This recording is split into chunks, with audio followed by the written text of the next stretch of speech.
Почитувани колеги, почитуван заменик министер, наведено е во самото образложение на амандманот од каде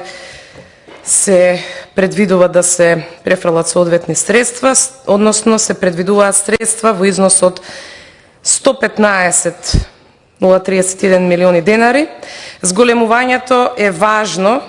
бидејќи тие се парите од национален буџет, преку кој што се исплаќа и националниот дел од 25% за ИПАРД мерките. Да направиме една ретроспектива, бидејќи во 2025 година ставката во буџетот беше околу 300 милиони денари. За во 2026 се предлага намалување на оваа ставка,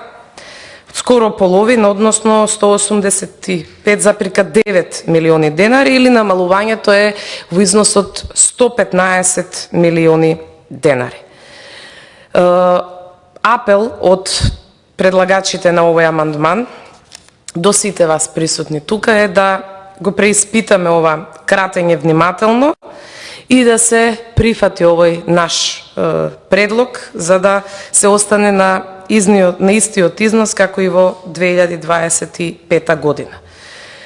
Суспензијата на ИПАРД, која што е актуелна овие денови, создава и големи финансиски проблеми на самите корисници и во сегашно време, меѓутоа секако и во иднина. И овие буџетски средства кои што се всушност скратени,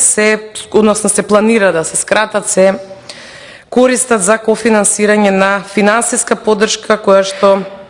корисниците ја добиваат и ќе биде еден лош сигнал и за земјоделците, меѓутоа и за стопанствениците кои што очекуваат од владата, а пред се и од Министерството за финансии како креатор на буџетот, паметно, прагматично да ги планираат средствата, бидејќи ние не може да знаеме колку време ќе трае самата суспензија, а во тој период веќе ќе имаме одредени обврски кои што ќе мора да се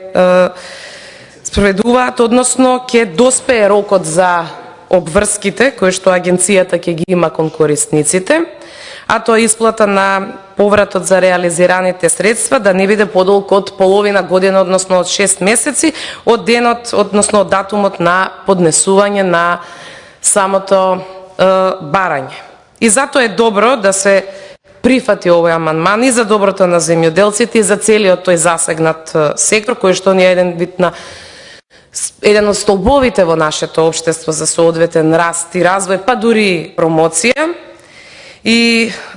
по завршувањето, односно по враќањето на оваа програма повторно во сила и повторно да биде актуелна и да помага на оние на кои што е најнеопходно, ќе може да се компензираат овие средства преку средствата од Европската Унија. Благодарам.